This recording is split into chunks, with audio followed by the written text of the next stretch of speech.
प्रकाशित वाक्य की पुस्तक पहला अध्याय।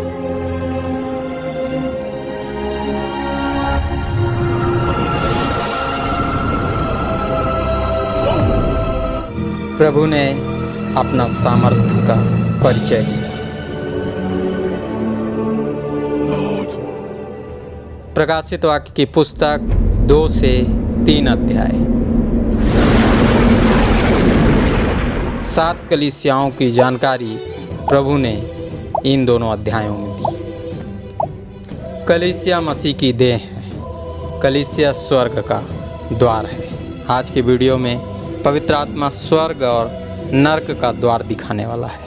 प्रकाशित वाक्य की पुस्तक उसके 7 अध्याय के 15 पद में लिखे वचन से आज प्रभु बताने वाला है कौन सी कलीसिया मनुष्य जाति को स्वर्ग पहुंचाती है और कौन सी कलीसिया नरक ले जाती है। यह अध्ययन प्रत्येक मनुष्य के लिए बेहद उपयोगी है। सो दोस्तों, वीडियो अंत तक अवश्य देखें। वीडियो पसंद आए तो लाइक करके अपने दोस्तों में शेयर करें। कमेंट में जय मसीह या अपनी राय अवश्य लिखें। आपका कमेंट हमें प्रोत्साहित करता है। चैनल सब्सक्राइब करके बेल आइकन अवश्य प्रेस करें, क्योंकि अंतिम दिनों के चित्र दिखाने वाले ऐसे ही वीडियो हम निरंतर इस चैनल में अपलोड करते रहते हैं। यह कोई प्रमाण नहीं, सिर्फ और सिर्फ बाइबल की भविष्यवाणियों की गणनाओं पर आधारित अध्ययन है। प्रभु यीशु मसीह के नाम में आप सबों को जय मसीह। बाइबल में स्पष्टता के साथ लिखा है, जिस कलीसिया में प्रेम है वहाँ प्रभु का निवास है, क्योंकि परमेश्वर प्रेम है। प्रेम परमेश्वर से है। दोस्तों, जहाँ प्रभु है वहाँ पवित्रता है, ईमानदारी है, खराई है, सच्ची सेवकाई है, आनंद ही आनंद है, अर्थात स्वर्ग है। भजन संहिता की पुस्तक उसके 15 अध्याय में लिखे वचन के अनुसार ऐसी कलीसिया के लोग स्वर्ग के वारिस होंगे। पर जैसा कि हम जानते हैं, अंतिम दिन प्रारंभ हो चुके हैं। शैतान भी जानता है उसका विनाश बेहद करीब है।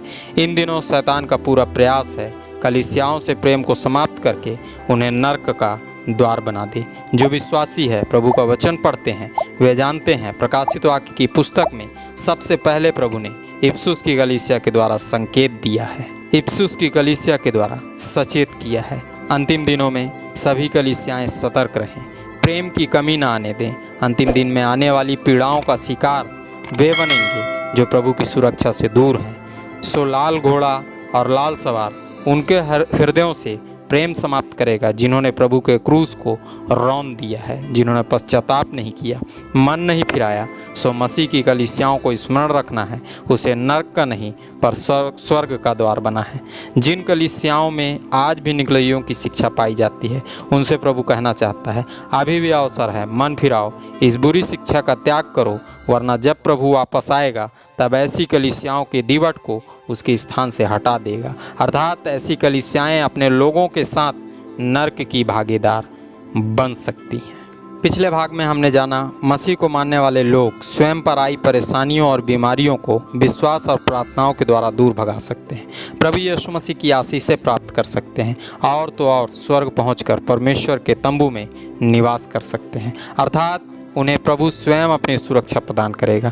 इतना सब कुछ जानने के बावजूद भी कई ईसाई कहलाने वाले लोग वे कार्य करते हैं जो कार्य प्रभु को कदापि पसंद नहीं। ऐसे कार्य करके आज बहुत से मसीह को मानने वाले लोग स्वयं प्रभु की सुरक्षा से दूर होते जा रहे हैं। हमारा विरोधी शैतान सदैव इस ताक में रहता है कब विश्वासी प्रभु की सुरक्षा से दूर हो। जैसे ही अपवित्र कार्य करके मसीह को मानने वाले लोग पवित्र परमेश्वर की सुरक्षा से बाहर हो जाते हैं, शैतान उन्हें प्रताड़ित करना प्रारंभ कर देता है। दोस्तों, हमें सदैव प्रभु परमेश्वर की सुरक्षा में बने रहना है।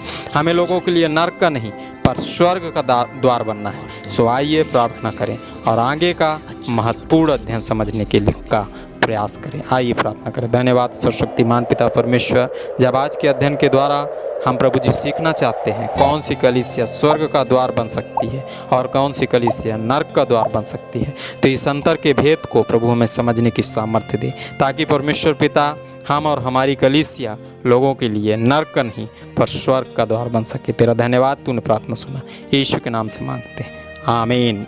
प्रकाशित वाक्य की पुस्तक 7 अध्याय 15 पद। इसी कारण वे परमेश्वर के सिंहासन के सामने हैं और उसके मंदिर में दिन रात उसकी सेवा करते हैं और जो सिंहासन पर बैठा है वह उनके ऊपर अपना तंबू तानेगा। प्रेरित यूहन्ना जी द्वारा पवित्र आत्मा इस पद में प्रत्येक विश्वासी तक परमेश्वर का संदेश पहुंचा रहा है। जो विश्वासी संसार में फैली बुराइयों से स्वयं को बचा कर रखेगा, वे विश्वासी परम प्रधान के सिंहासन के सामने निश्चय खड़ा होगा। वहां पहुंचकर परम प्रधान की सेवा का अवसर पाएगा। ऐसे विश्वासियों पर सदैव परमेश्वर की सुरक्षा और आशीषें बने रहती हैं। भले ही संसार इन्हें सताए, पर सदा परमेश्वर की निकटता और समीपता का एहसास इन्हें प्राप्त होता रहता है। एक पुत्र जब तक अपने पिता के साथ रहता है, उसे इस बात की निश्चिंता रहती है, परेशानियां चाहे कितनी भी प्रबल हों, उनका पिता इन परेशानियों से उसे बचा लेगा। वह जानता है पिता को चाहे जो हो जाए, पर पिता उसे इन परेशानियों में पड़ने नहीं देगा। इस बात का जीवंत उदाहरण उत्पत्ति की पुस्तक उसके 22 अध्याय में पाया जाता है। इसहाक जानता था अब्राहम उसे मरने नहीं देगा।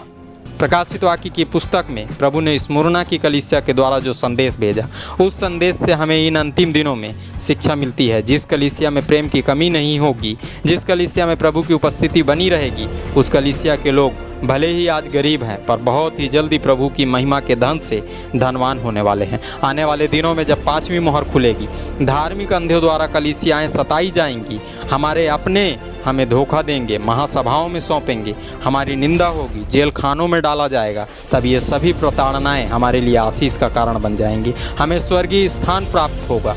हमारे मन मस्तिष्क में सदैव प्रभु का प्रेम बना रहेगा। हम प्राण देने तक अपने विश्वास में कायम रहेंगे। इस आत्मिक दौड़ में विजय प्राप्त करके जीवन का मुकुट प्राप्त करेंगे। सदा काल का जीवन अर्थात अनंत जीवन प्राप्त करेंगे। हमारी कलीसिया में पाए जाने वाले प्रत्येक लोग हमारे साथ स्वर्ग में जाकर प्रभु की महिमा करेंगे, परम प्रधान की सेवा करेंगे। अर्थात ऐसी कलीसिया स्वर्ग का द्वार है। पर जिस कलीसिया में आज भी स्वार्थ है, जो कलीसिया आज भी स्वयं से प्रेम करती है, वे कलीसिया उन भारी सताव के दिनों में प्रभु का इनकार करके नरक का द्वार बन जाएंगी। प्रकाशित वाक्य की पुस्तक में पिरगमून की कलीसिया के द्वारा प्रभु ने चेतावनी दी। इन अंतिम दिनों में जो विश्वासी वचन के आदेशानुसार जीवन यापन करेगा, प्रभु की कलीसियाओं को सुरक्षित रखने का प्रयास करेगा, उस सच्चे विश्वासी और विश्वास योग्य साक्षी को शैतान उस कलीसिया में घात करेगा। जिस कलीसिया का वह राजा बन चुका है, जिस कलीसिया में आज बिलाम की शिक्षा पाई जाती है, इस कलीसिया में कई लोग निकलइयों की शिक्षा पर चलते हैं। ऐसी कलीसिया को प्रभु चिता रहा है, सुधर जाओ, इन शिक्षाओं को त्याग कर अपना मन फिराओ, वरना मैं शीघ्र वापस आकर तुम्हारे साथ युद्ध करूंगा। तुम्हारे साथ चलने वाले, तुम्हारी संगति करने वाले प्रत्येक लोगों का हाल उसी प्रकार होगा जो हाल तुम्हारे राजा शैतान का होने वाला है। अर्थात प्रभु कहना चाहता है, ऐसी कलीसिया नरक का द्वार है। अभी भी अवसर है। इस प्रकार की कलीसिया को त्याग कर उस कलीसिया से संगति करो जो कलीसिया स्वर्ग का द्वार है। जिस कलीसिया में प्रेम और भाईचारे की आत्मा पाई जाती है, जहाँ के लोग दिखावे की नहीं पर हृदय से प्रार्थना करते हैं। जिस कलीसिया का पालन पोषण स्वयं प्रभु यीशु मसीह करता है, इजरायलियों की तरह सदैव इन्हें गुप्त मन्ने में से प्रभु देता है। इन कलीसियाओं में उस श्वेत पत्थर की तरह जो आज भी कनान देश में प्रभु के अद्भुत युक्ति करने की गवाही दे रहा है, सच्ची गवाहियां हैं। इस आनंद को वही महसूस कर सकता है जिसने स्वर्गीय आनंद के अद्भुत स्वाद को चख लिया है। प्रकाशित वाक्य की पुस्तक के इस प्रकाशन में पवित्र आत्मा हम विश्वासियों को समझाना चाहता है, कलीसिया स्वर्ग का द्वार है तो कई कलीसियाएं नरक का भी द्वार है। इन अंतिम दिनों में एकमात्र वचन है जो हम विश्वासियों को नरक की आग में जाने से बचा सकता है। दिन प्रतिदिन झूठी आत्माओं के कार्य बढ़ते जा रहे हैं, झूठे भविष्यद्वक्ता चिन्ह दिखा रहे हैं। ऐसी विषम परिस्थिति से बचने के लिए सच्चे विश्वासी को प्रार्थना के साथ सही कलीसिया की संगति करना है। सदैव स्मरण रखना है, उस कलीसिया की संगति करना है जो कलीसिया इन 7 कलीसियाओं में बताई गई शिक्षाओं पर चलती हैं। जिस कलीसिया में खराई पाई जाती है, प्रसन्न करने वाली नहीं पर हृदय को झिझकोड़ देने वाली शिक्षाएं इन कलीसियाओं में पाई जाती है। दोस्तों, वीडियो बड़ा हो रहा है सो मैं सिर्फ 3 कलीसियाओं का ही वर्णन कर पा रहा हूँ। मेरा निवेदन है बाकी 4 कलीसियाओं का अध्ययन आप स्वयं करें। बुरे दिन चल रहे हैं, बहुत जल्दी विश्वासी सताए जाने वाले हैं। विभिन्न प्रकार की यातनाओं के द्वारा उनका विश्वास परखा जाने वाला है। अपने विश्वास में स्थिर रहना है, किसी को भी श्राप नहीं पर आशीष देना है, तभी हमें परम प्रधान की सुरक्षा प्राप्त होगी। वह अपने पवित्र स्वर्गदूतों को भेजकर बहुत ही जल्द अपने लोगों के माथे पर अपनी छाप लगाने वाला है। फिर मृत्यु भी हमें परमेश्वर के प्रेम से अलग नहीं करने पाएगी। दोस्तों, उद्धार मोक्ष दुनिया के प्रत्येक लोगों के लिए है। बस आपको उसके इकलौते पुत्र पर विश्वास करना है, उसकी शिक्षाओं पर चलने का प्रयास करना है। उसने समस्त जगत के लिए अपने इकलौते पुत्र को क्रूस पर कुर्बान किया है। बस हमें उस कलीसिया की संगति करना है जो कलीसिया स्वर्ग का द्वार है। बहुत ही जल्द प्रभु बादलों में नजर आने वाला है। भविष्यवाणियाँ लगभग पूरी हो चुकी हैं, बहुत ही कम समय बाकी रह गया है। आज ही पवित्र आत्मा की आवाज़ को सुनकर स्वयं का मन फिराना होगा। आज के अध्ययन से हमें जो शिक्षा मिली वो शिक्षा का पद जकरिया की पुस्तक उसके 9 अध्याय के 9 पद में पाया जाता है। आइए हम इस पद को धर्मशास्त्र बाइबल से पढ़ें। हे सियोन बहुत ही मगन हो, हे यरूशलेम जय जयकार कर, क्योंकि तेरा राजा तेरे पास आएगा। वह धर्मी और उद्धार पाया हुआ है, वह दीन है और गधे पर वरन गधे के बच्चे पर चढ़ा हुआ आएगा। आप सबों ने इस अध्ययन को ध्यान से सुना। आप सबों का बहुत बहुत धन्यवाद। प्रभु यीशु मसीह के नाम में आमीन।